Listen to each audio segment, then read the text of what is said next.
Hi Sagittarius, kumusta po kayong lahat? Okay, so ayan Sag, maraming salamat po sa walang sawang pagsubaybay sa ating pong mga reading.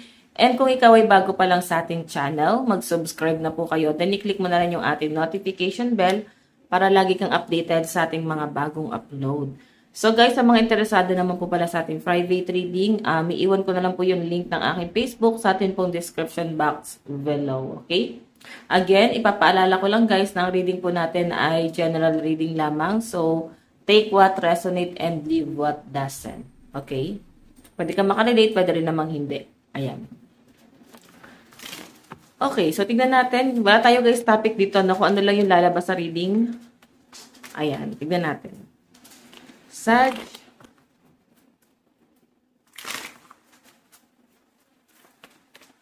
Sag.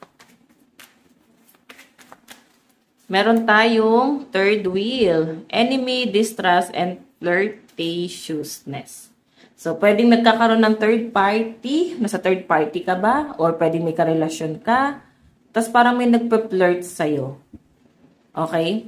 Yung iba naman dito, guys, promises eh. Masyadong komplikado yung relationship. May nakikita ko dito, guys, na so, medyo nasa conflict talaga yung relationship yung dalawa. Pwedeng in relationship na kayo parehas, pero pwede rin kasi guys na may kanya-kanya na kayong mga karelasyon, Sag, no? Ang problema lang dito guys, ayan, parang mahal nyo pa rin talaga yung isa't isa. Hindi nyo guys maitanggi. Hindi nyo guys parang, hindi nyo pa rin kayang i-let go, or hindi ka pa rin kayang i-let go ng person mo. Okay, parang, parehas kayo nakikita nyo na parang, kayo pa rin talaga sa future. Kahit na may mga karelasyon na kayo, or pwede ikaw single, siya may karelasyon, or may mga asawa na kayo, ganun yung pinapakita sa akin dito, guys. Ayan, may third wheel dito. Okay? Tignan pa natin, Sag. Sagittarius.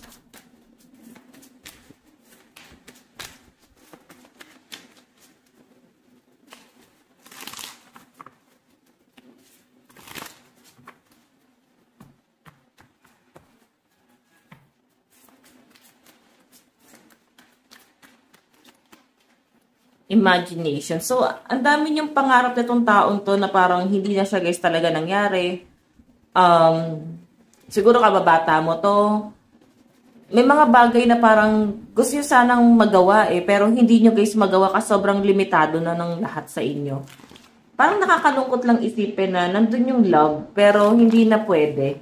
Kasi pwede may kanya-kanya na kayong asawa or karelasyon. Pero mahal niyo pa rin isa't isa. Pwede nag-uusap pa rin kayo at napag-uusapan niyo to.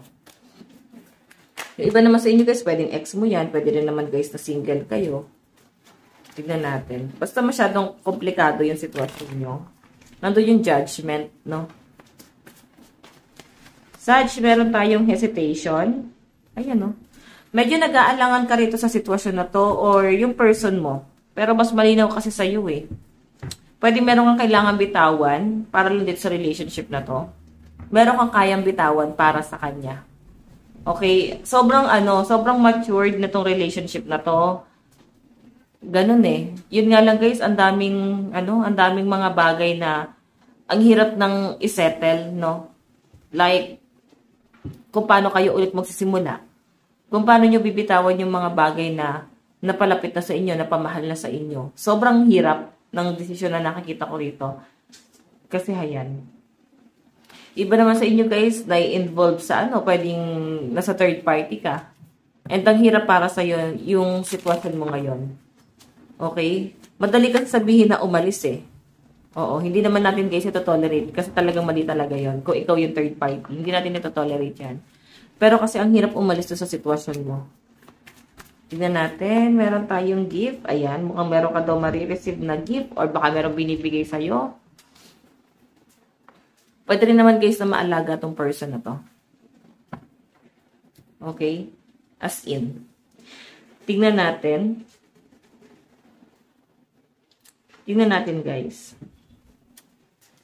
Ayan, angel number 444, tatlong 4. I think merong message sa inyo si universe. Or ang inyong mga spirit guide. Tignan pa natin additional message para kay Sag. Sagittarius, additional message po ni Sag. Meron tayong, ayan no, Six of Pentacles. Alam mo, sobra-sobra ka rin sa pagbibigay, no? Pwedeng sa mga kaibigan mo. As in, hindi talaga madamot yung mga Sag. Pag talaga meron ka, hindi magdadalawang sabi. Talagang meron kang ilalabas. Meron ka talagang maibibigay. Ganun yung pinapakita sa akin dito, Sag. Pero dumarating ka rin talaga sa point na nauubos ka. Then nung panahon siguro na naubos ka, nakita mo kung sino yung tamang tao, sino yung tamang kaibigan para sa inyo. Nasubukan mo sila nung panahong walang-wala ka. Okay? Sige, tignan natin guys. Meron tayong Knight of Pentacles. Yung iba sa inyo parang meron ka napupundar.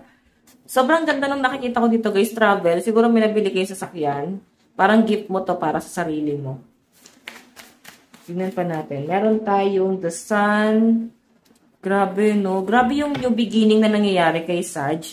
As in, grabe yung transformation. Ang daming blessing na paparating sa inyo.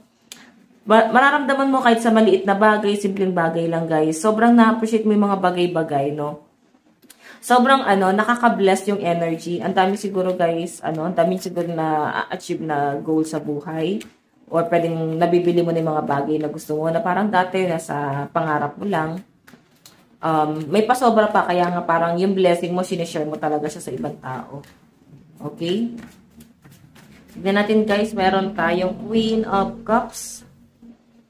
Ayan na. So, si Queen of Cups, guys, is parang someone na, parang wala lang sa inyo. Talagang nasa puso mo na yung pagtulong.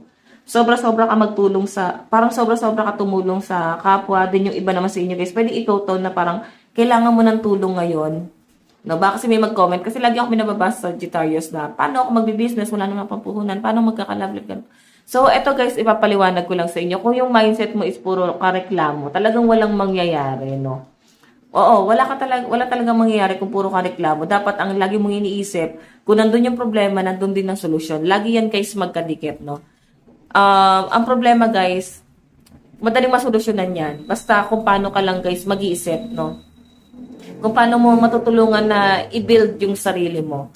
And syempre, kung marunong ka dumiskarte, hindi natin yan guys pwedeng i-blame sa ibang tao na kung bakit ka nag-feel sa buhay. Kasi kasalanan ng kapitbahay mo, kasalanan ng magulang mo, kasalanan ng mga kaibigan mo, or kasalanan ni Portia Pilato. Hindi natin guys pwedeng i-blame kahit na kanino. Kasi at the end of the day, sarili lang na lang natin, hindi pa natin guys kayang bitbitin. Diba? So, dapat alam mo kung paano mo bibitbitin yung sarili mo. Kasi, eto guys yung mga tao sa paligid natin, kaibigan natin, family natin, guidance lang natin yan sila. Iga-guide lang nila tayo, pero at the end of the day, tayo pa rin yung warrior, no? Tayo pa rin yung magbibuild sa sarili natin.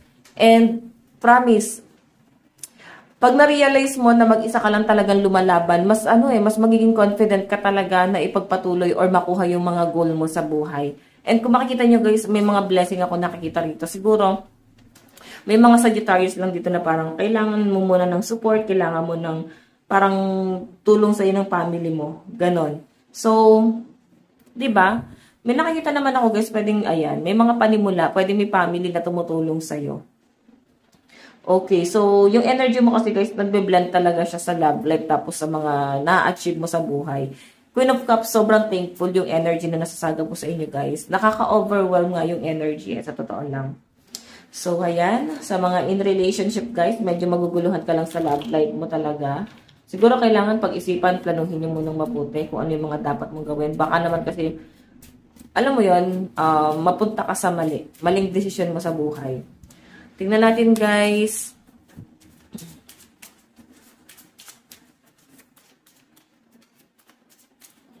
Tignan natin. Message sa ng person mo, Sag. Meron tayong, I wish we could be together, but it's complicated. Lalo na yung sinabi ko sa inyo kanina, guys. Hindi nyo mapurso yung isa't isa kasi sobrang komplikado na kayo. And yan din guys yung sinabi dyan, no? Diba? Tignan natin. I cannot right now. Hindi talaga siya guys available. Hindi siya pwede ngayon. So, I think panahon na lang talaga yung makakapagsabi, no? Meron tayong, I wish you were mine. Okay? Gustong-gusto kanya pero hindi niya alam kung paano kanya makukuha. Kung paano ulit babalik sa'yo. Bigyan kita ng advice, Saj.